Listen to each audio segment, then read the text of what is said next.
Holy Gospel according to Luke. Glory to you, O Lord. Jesus said, "Do not be afraid, little flock, for it is your Father's good pleasure to give you the kingdom. Sell your possessions and give alms. Make purses for yourselves that do not wear out, an unfailing treasure in heaven, where no thief comes near and no moth destroys.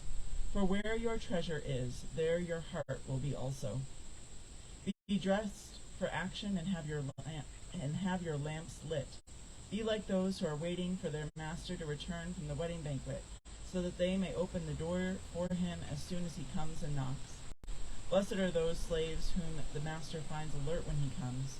Truly I tell you, he will fasten his belt and have them sit down to eat, and he will come and serve them. If he comes during the middle of the night or near dawn and finds them so, blessed are those slaves. But know this, if the owner of the house had known at what hour the thief was coming, he would not have let his house be broken into. You also must be ready, for the Son of Man is coming at an unexpected hour."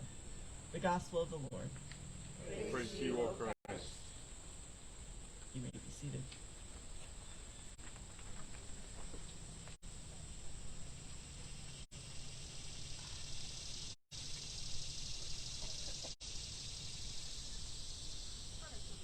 Just going to give everybody a second.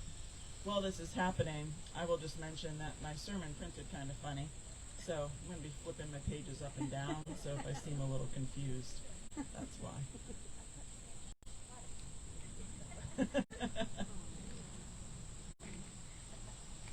Beautiful. If you've ever carried a purse or pocketbook, as many tend to call it here in New Jersey, you know that after using one for an extended period of time, it wears down. It might have been not well made, so the stitching falls apart rather quickly, or you've been using it for many, many years, the same one year after year. Or maybe it had just one too many melted pieces of gum or candy at the bottom of it, and it was just time to get rid of it.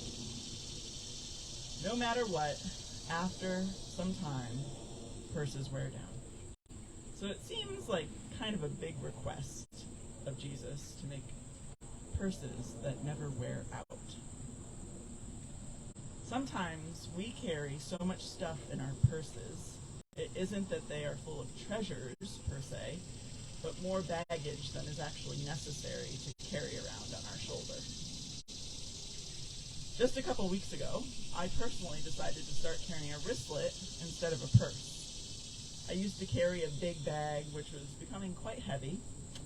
I would have my large wallet in it that had a million little things in it that I really never used. My full water bottle, as you all see me carrying around on a regular basis, and then the little things that I might need just once in a while, which honestly I haven't adjusted to not having with me all the time. The point here is that carrying this heavy purse around with me was wearing me down. It was heavy.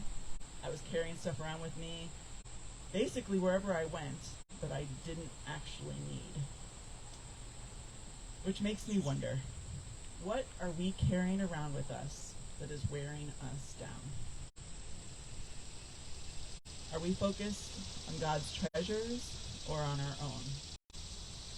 Jesus gives us the good news. God has given us the kingdom.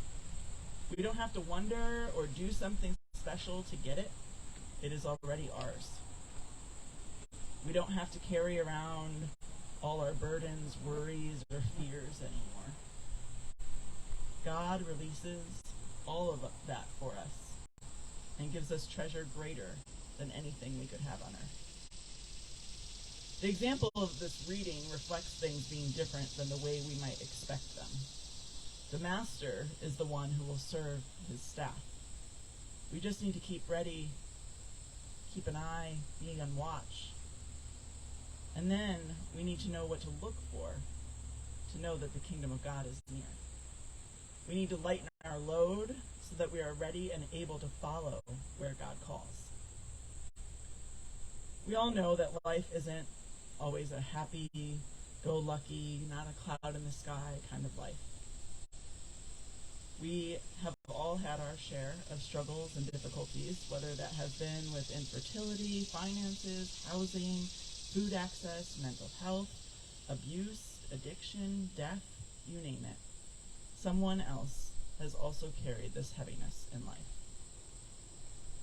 Losing someone you love is overwhelming. It drains your battery, mentally, physically, and emotionally.